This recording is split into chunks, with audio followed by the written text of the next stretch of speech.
This is lesson number 8. Today is July the 23rd, the year of 2023. And the topic of this lesson is separating the sheep and the goats.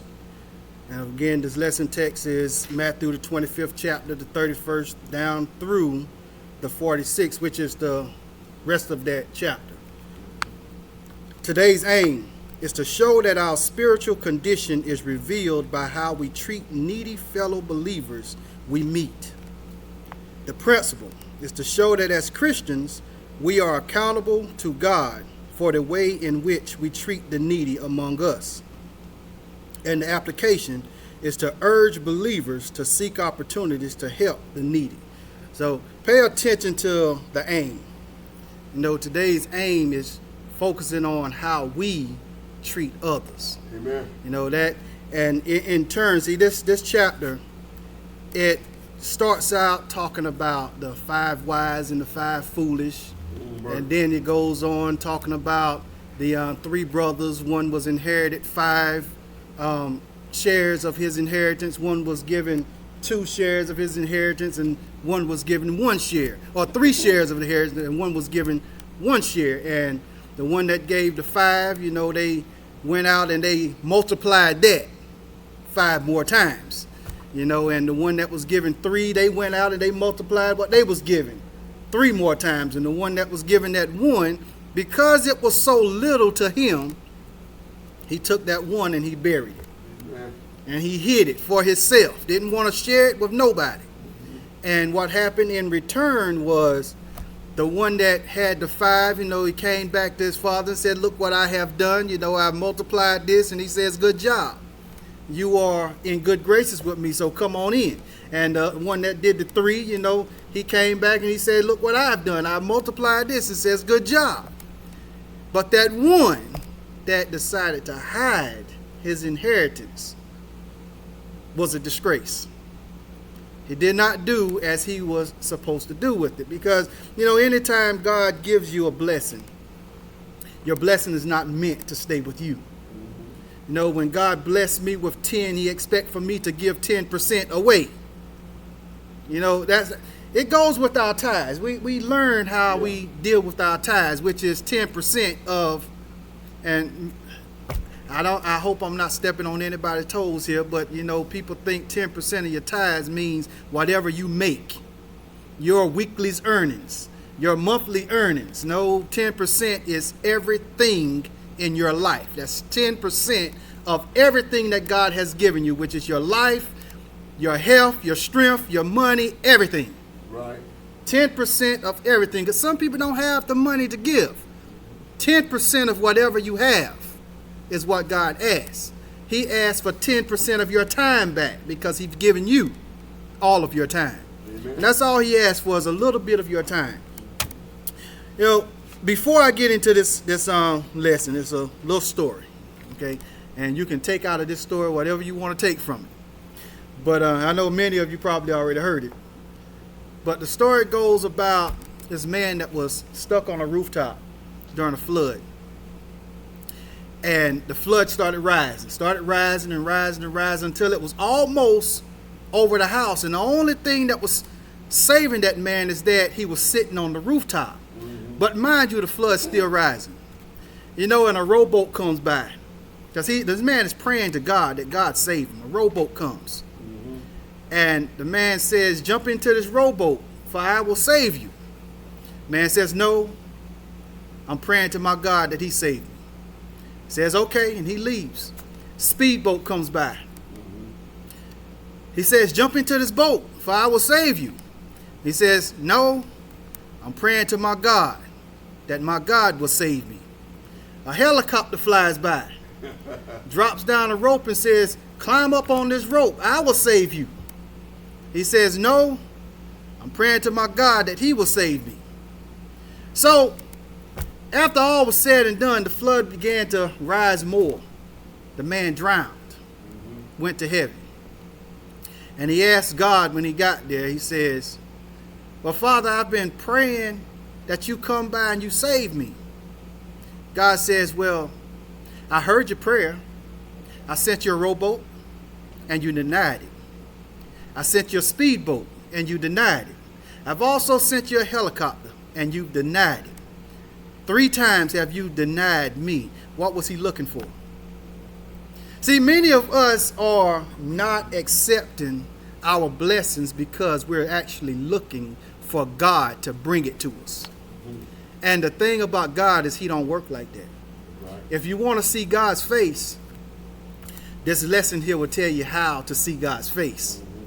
You know, in order to see his face, you have to do everything that you are required to do while you are here on this earth. And once you've completed all of your tasks, then shall you see the face of God. So we're going to get into this lesson before I talk too much.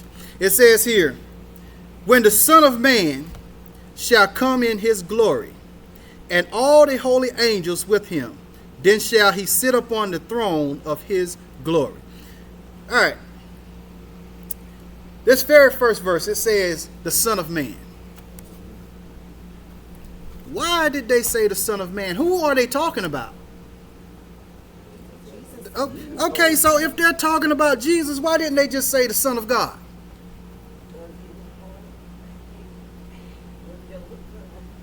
Because he was born of man. That's right. He was born physically during human form. So that lets us know that God and the Son are of equal. Okay? So being that God and the Son is of equal, then why are we still calling him the Son of God if he is God? Yeah, I'm going somewhere here. Why are we still calling him the Son of God if we know that he is God?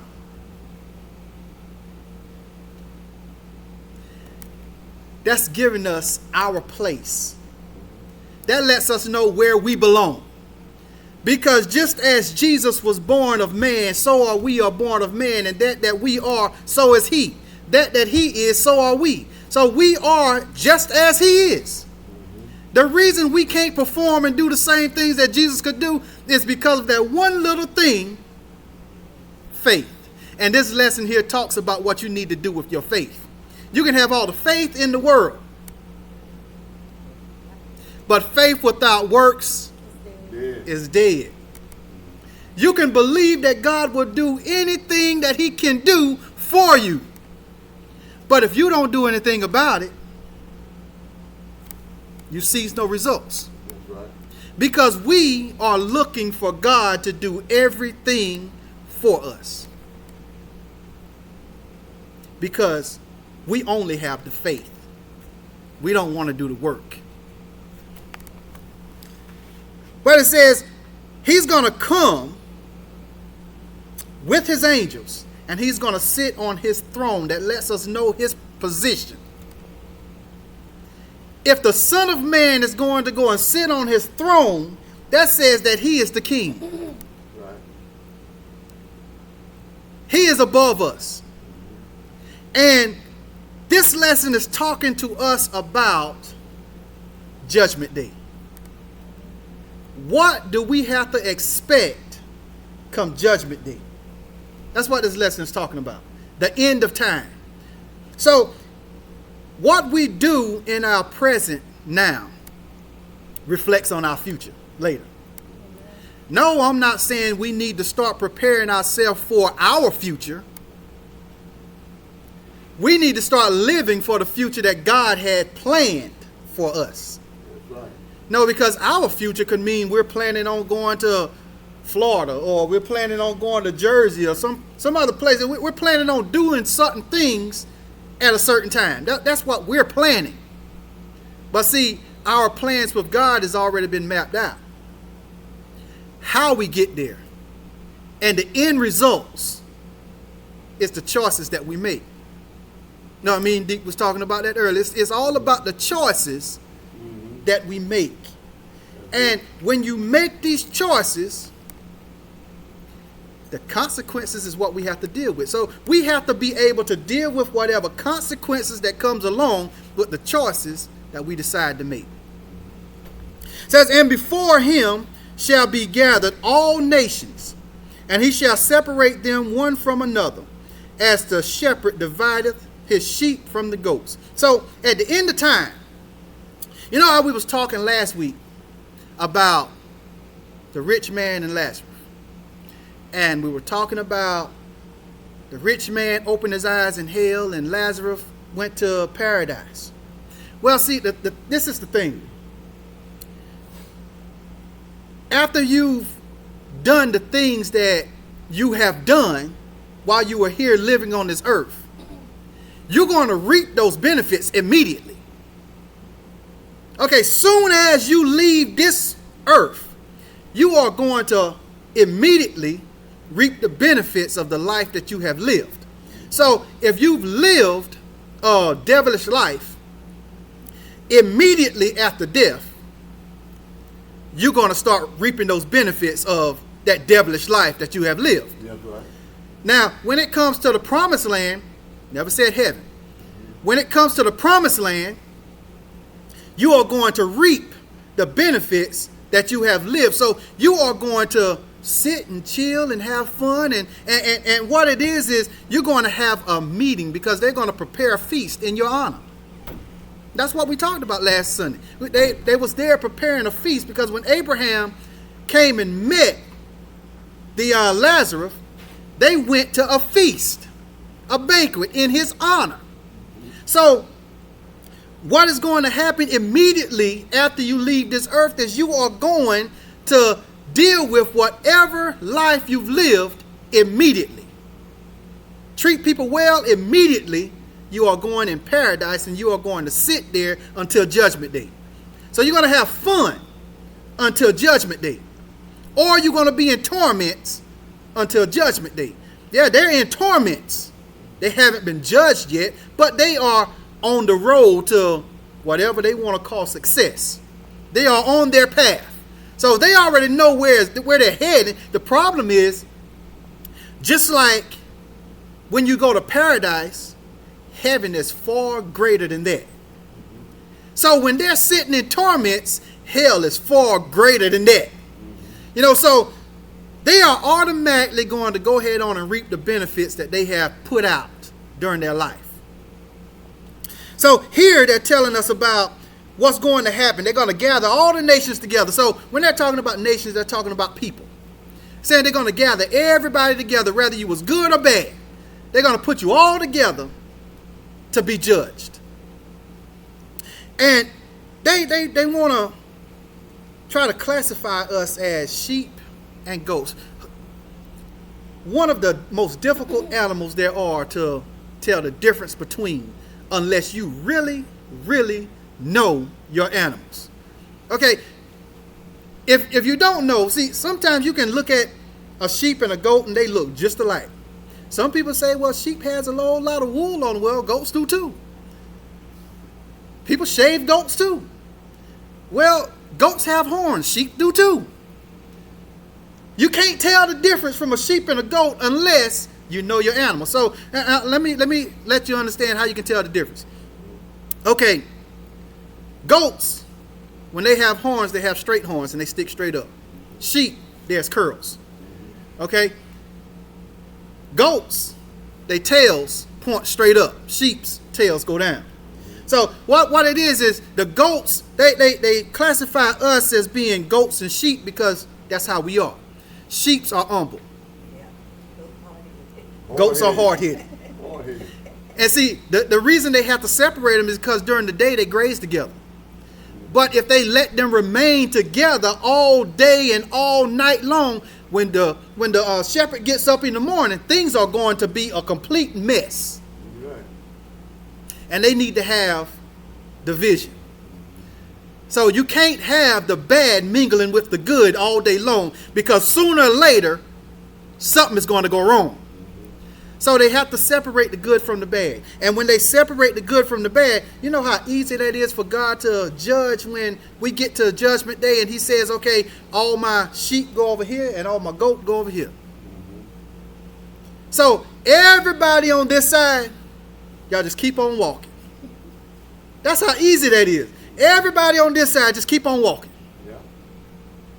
Now, everybody that's left, his judgment is just basically a report card for you. He's just saying, okay, You've made it here. So now let me tell you what all you've done to get here. And he's going to go down the list and say, okay, you've done this, you've done this, you've done this. I wish you could have did a little bit better, but you did everything I asked you to do. Good job.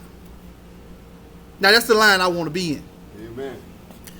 So it says, and he shall set the sheep on his right hand and the goats on his left. Then shall the king, oh yeah, the name done changed.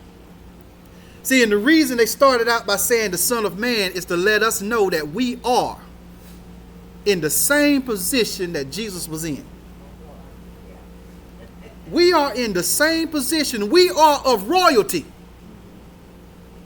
The only reason that we can't make it back home is because of the decisions that we have made in our lifetime. That's the only reason. Because hell was not created for us. No.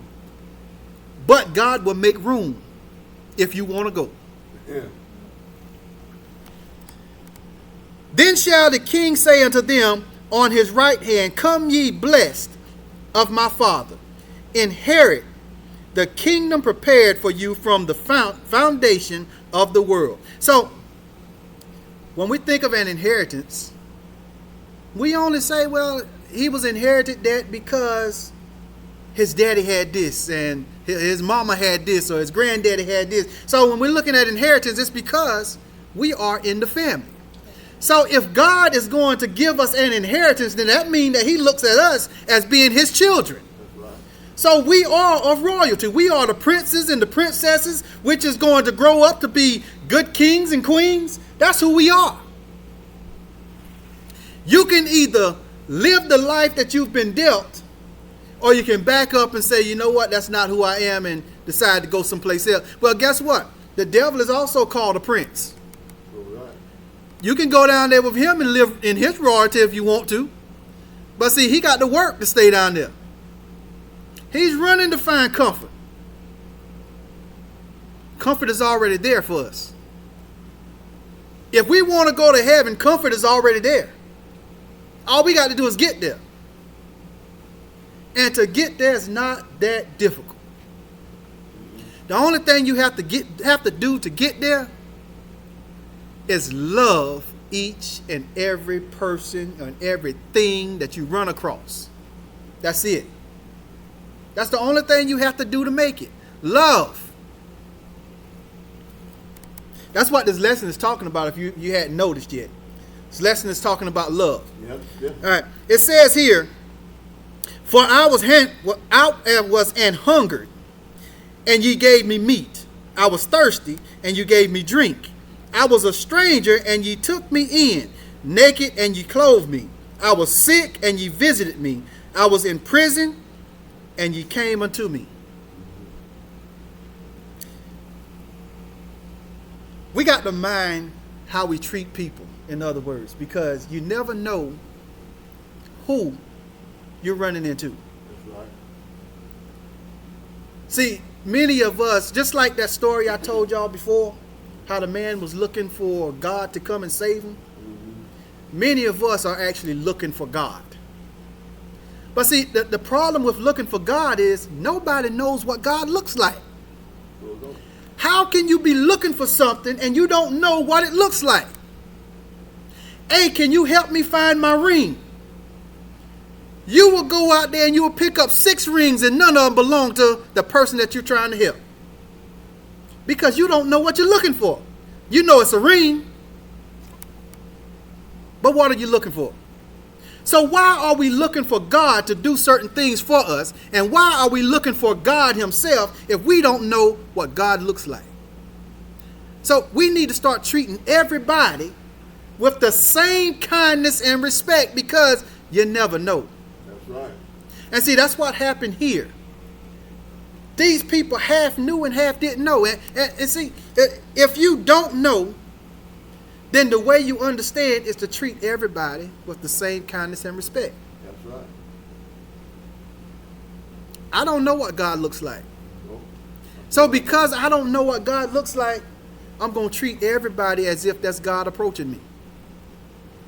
And if you treat everybody like that's God approaching you, then you will never treat God wrong. Now, the righteous answered him, saying, Lord, when say we thee an hungered and fed thee, or thirsty and gave thee drink? When saw we thee a stranger and took thee in, or naked and clothed thee? Or when saw we sick or in prison and came unto thee?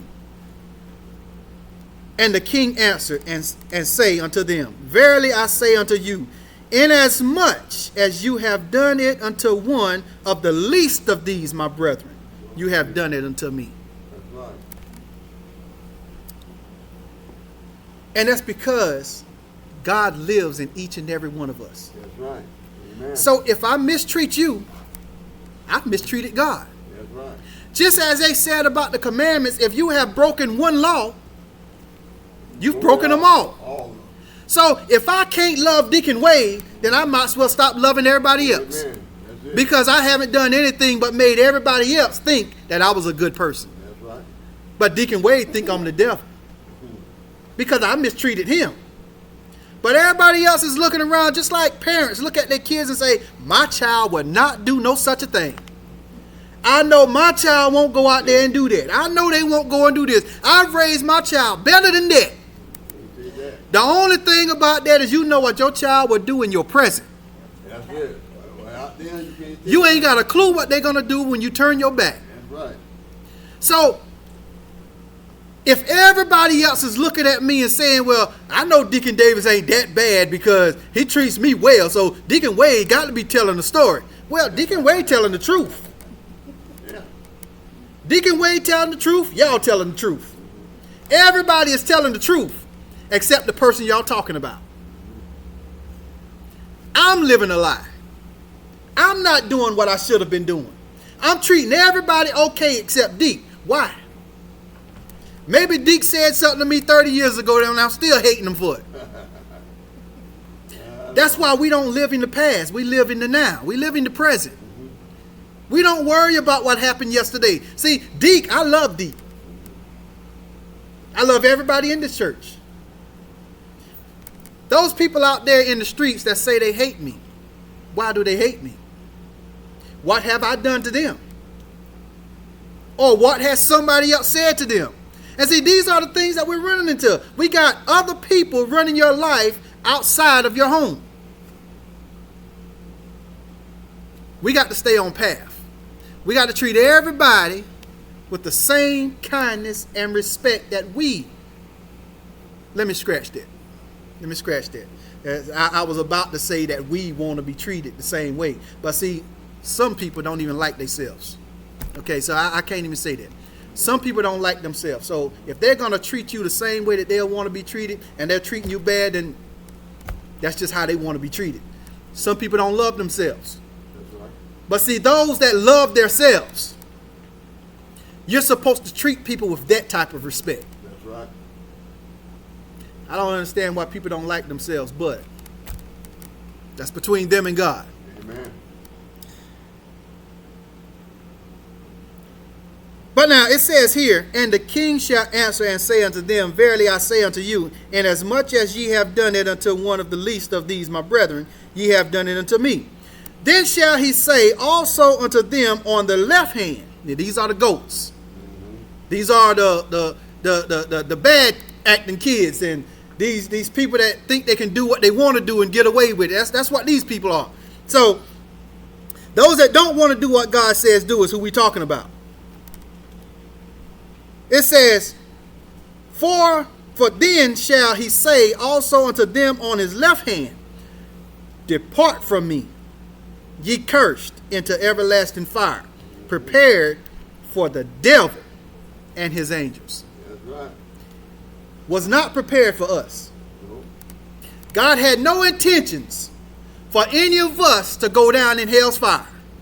No intentions. But what do we do to things? I know Mikey know exactly what we do to things that we don't want anymore in our homes. We just crush it up, take it outside, toss it in a barrel or in a hole, and we burn it. So whenever God can't do nothing with you, he can't use you, You're no good to anybody. Good. Toss you and burn you up. Just get rid of it because you're no good.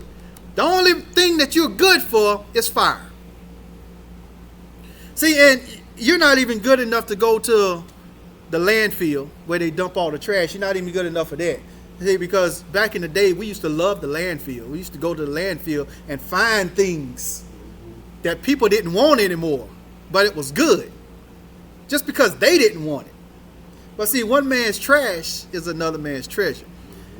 Unless you're going down to the devil. Ain't nobody want none of that trash. The devil don't even want you down there.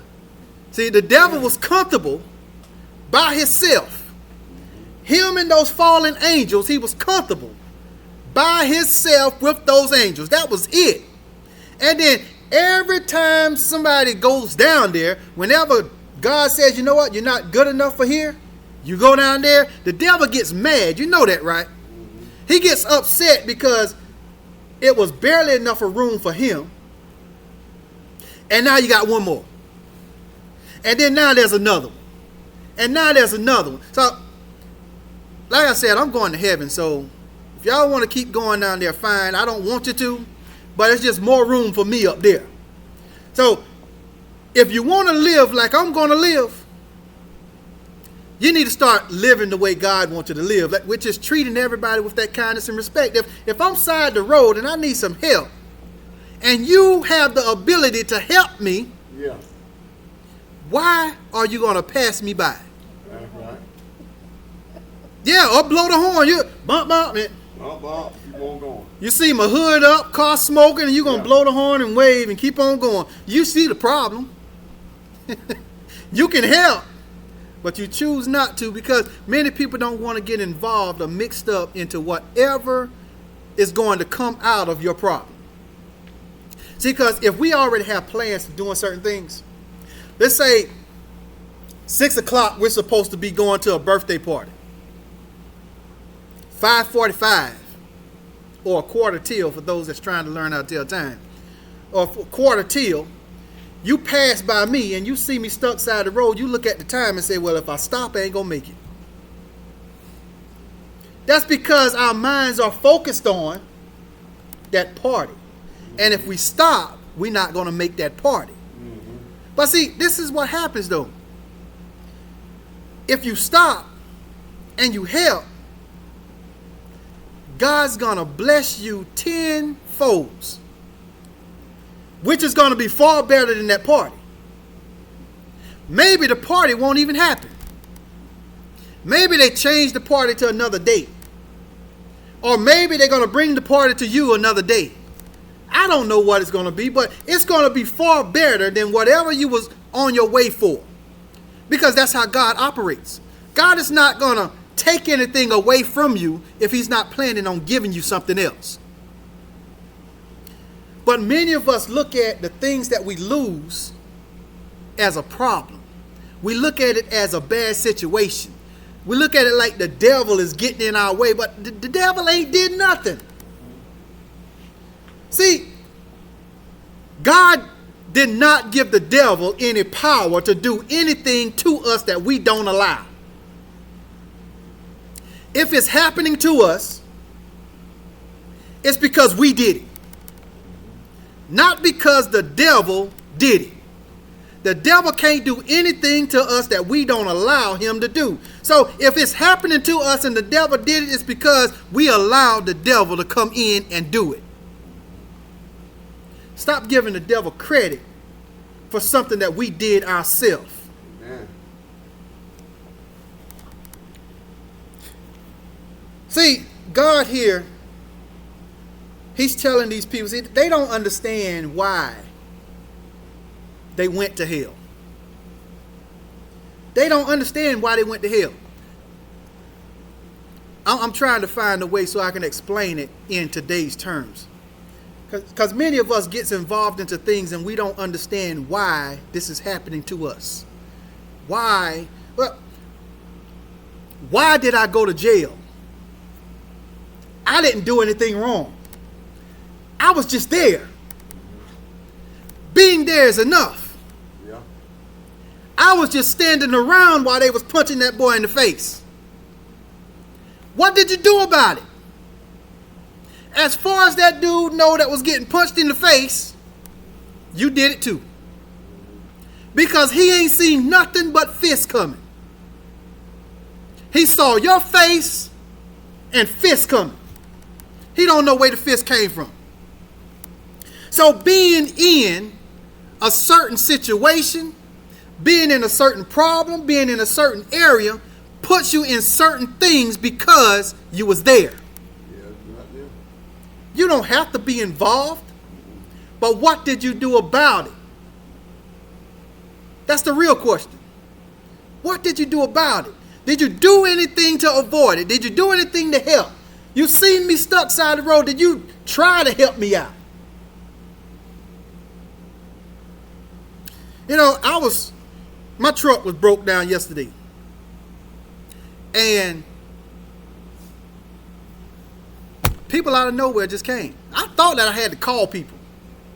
I was calling everybody I knew, trying to figure out what was going on. The people that I called, they showed up. People I didn't call showed up. The thing is, when you're doing what you're supposed to do, God have your back. Right. See, many people in a situation like we was in yesterday, their vehicle would have still been stuck where it was. I wasn't worried about it. All I said when I called my brother, I said, hey, you busy? He said, no, I ain't busy. I said, man, my truck broke down here at the store. What's wrong with it? I don't know what's wrong with it. Put it in gear and it cut off. I just tell him some simple things. He said, well, let me look it up and see, and I'll give you a call back. I said, okay. Then I called my other little brother, her brother. I called him, and he said, I was getting ready to head to Timminsville, but where you at? Well, we at Circle K. I'll be there in a minute. No questions asked. I'll be there in a minute. He get there, and somebody else came. What's going on? I don't know. They started looking at it and checking it out and looking and checking. We trying to figure out what's going on. We finally figured out what the problem was. Still couldn't drive it. Had to pull it. Got it to the house. And then my first brother called me back. He said, man, where you at? I'm at the store. Oh, I'm home. He said, well, I'll be there in a little bit. Me and my wife just got in the truck and we decided to ride out here to find out what's going on. So the thing is, when you're doing or when you're living the life that you're supposed to be living, you don't have to worry about anything. People looks at these little things as being situations. It's not a situation. It's just something. That's all it is. It's just something that happened. And y'all know what happens every day? Something. Yeah. Something happens every day. Whatever the problem, the something may be little, it could be small, it could be big. But it's still just something. Mm-hmm. And the thing that keeps me going is God will never put any more on me than I can bear. So if it's happening to me, then that means God knows I can handle it. That's right. And if I can handle it, why am I worried about it? See, the thing was, God had already blessed me with another ride. Why am I worried about this one?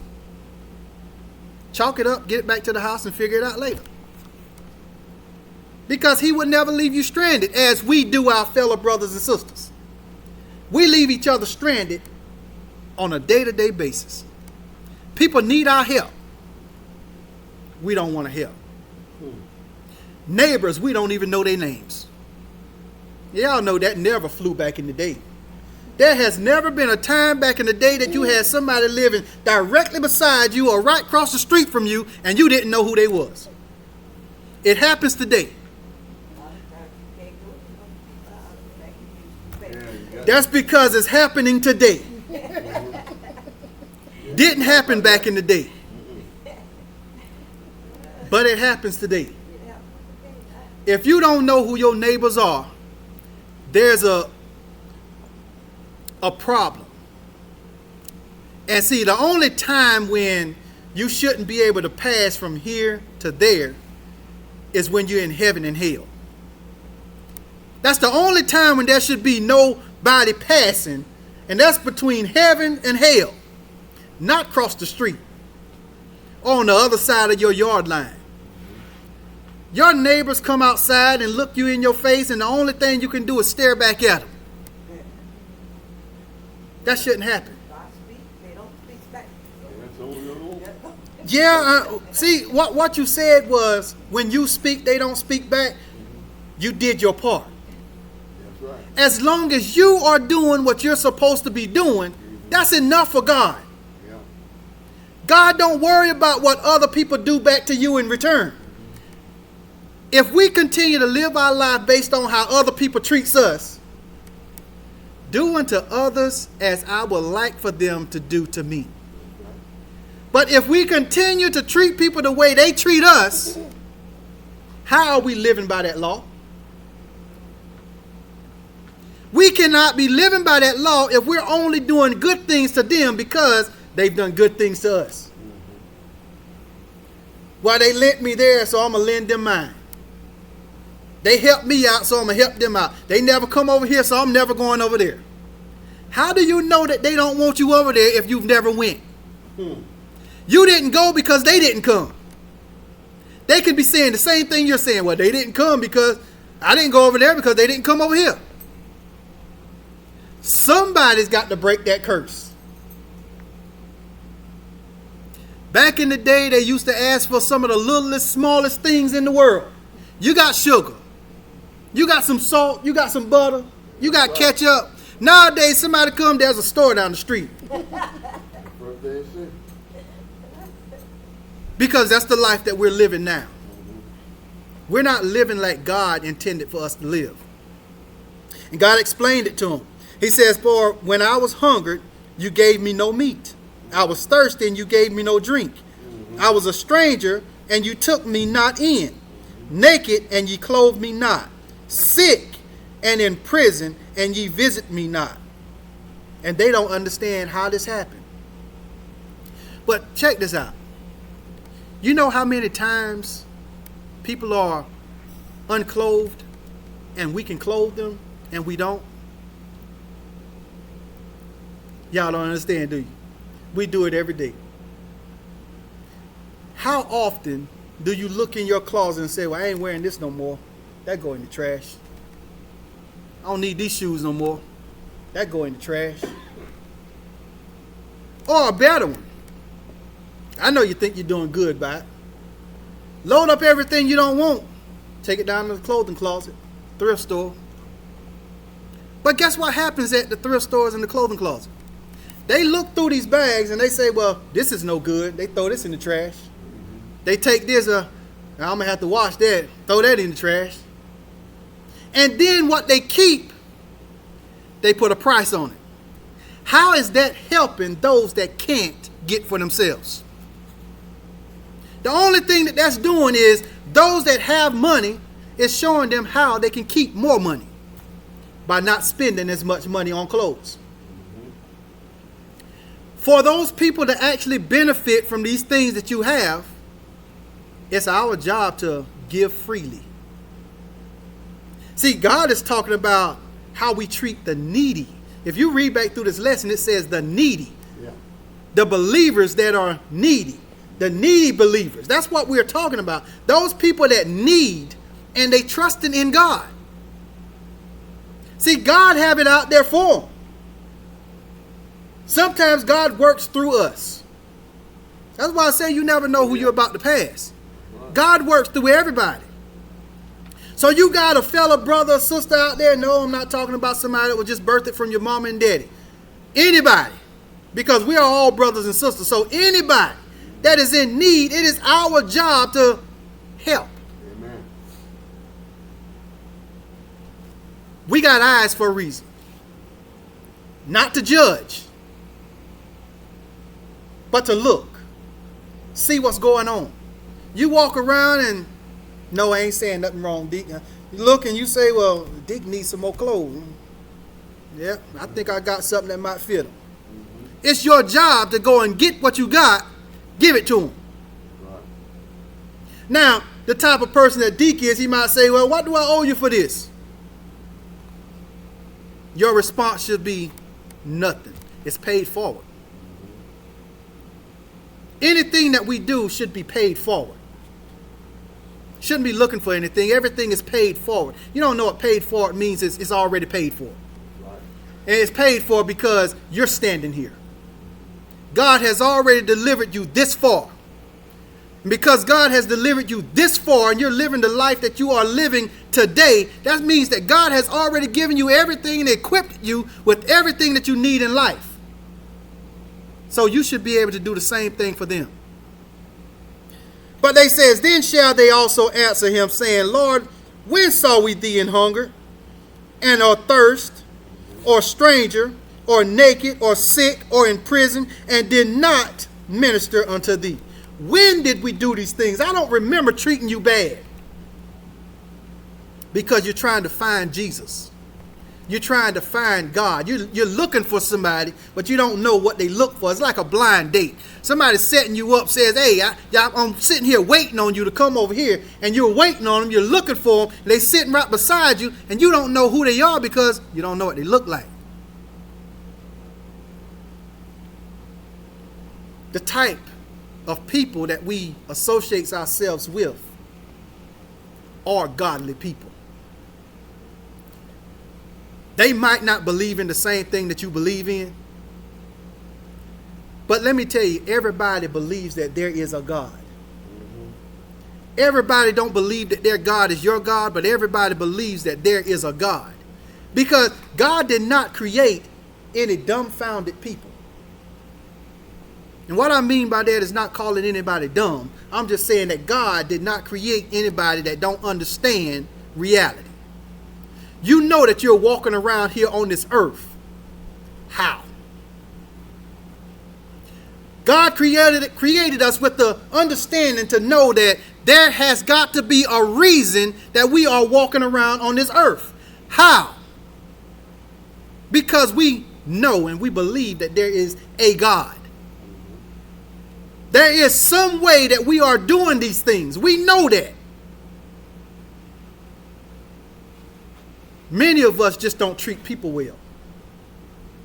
But we know that there's a God. Then shall he answer them, saying, verily I say unto you, inasmuch as ye did it not to one of the least of these, ye did it not to me. These people that they're talking about are only good to their close relatives. They're only good to their close friends. They're only good to their acquaintances. Anybody that's in their close network circus, they are only good to them.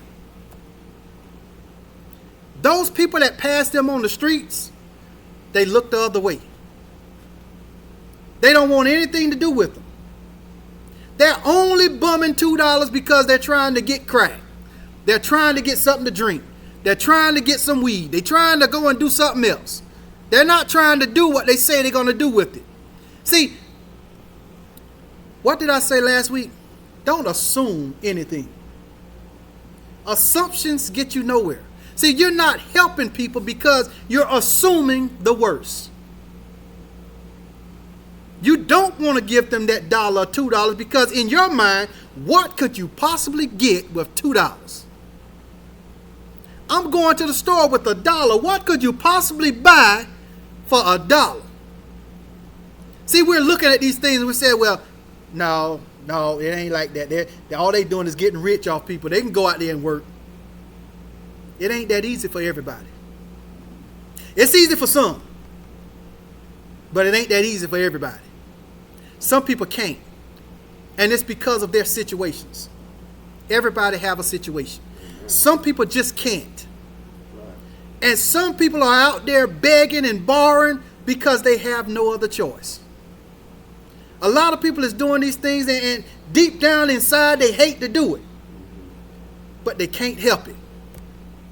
But we're going to look at them and we're going to judge them. It's not our job to judge. It's our job to give freely. But see, giving freely It works like this. If it's not in your heart to do it, don't do it. That's the only way it's going to benefit you.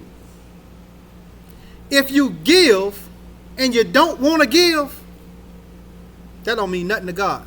No. Because it started here first. Your heart. In your heart is where it started. And God looks up on the inside, not what goes on the outside. That's right. So if it started out wrong in here, might as well not do it. Amen. Because you're going to get the same punishment, whether you did it or not. The only reason you're doing it now is because it looks good on the outside. People are going to say, well, he helped me out. You're looking for this person to run and tell somebody what good you did for them. It ain't doing no good for God. In hell, you will open your eyes. And these shall go away into everlasting punishment. Those people that treated you wrong, didn't do what God asked them to do. In hell, they will lift up their eyes. They will be punished and tormented forever.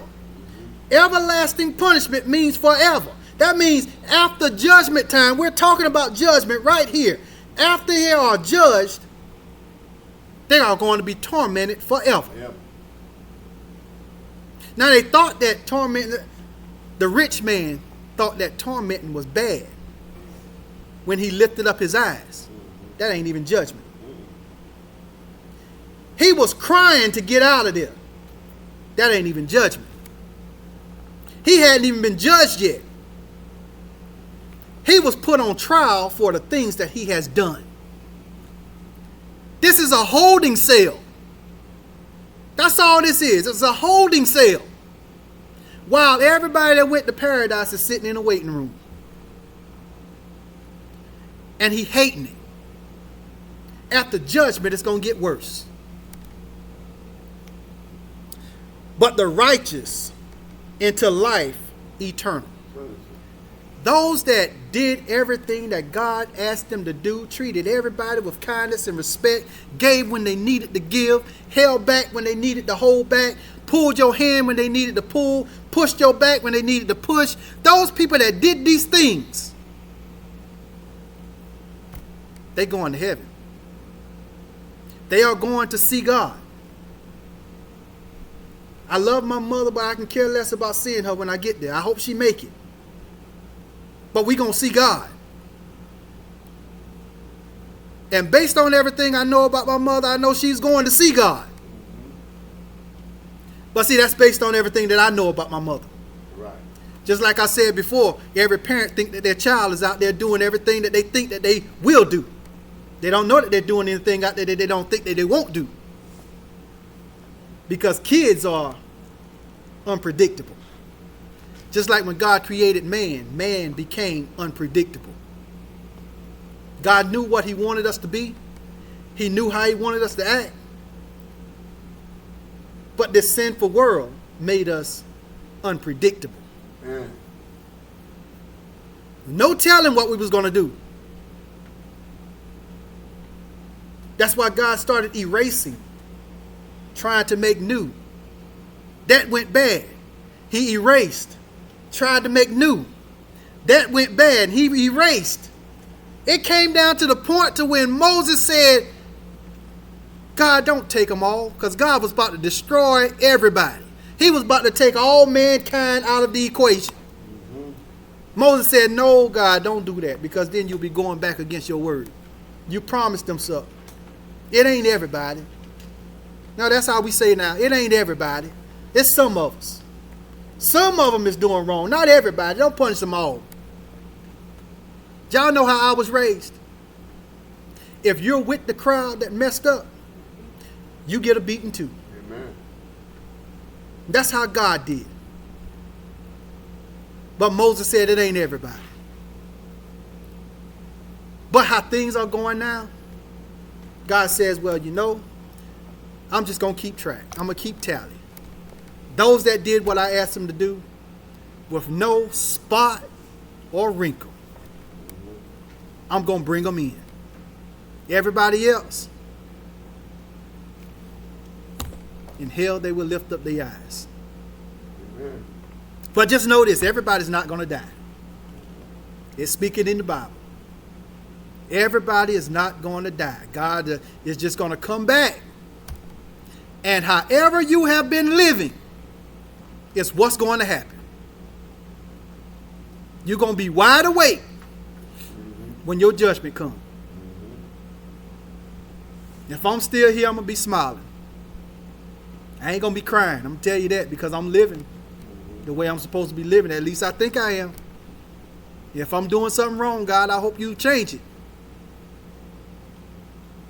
But I'm trying. I'm going to turn this into the hands of the superintendent.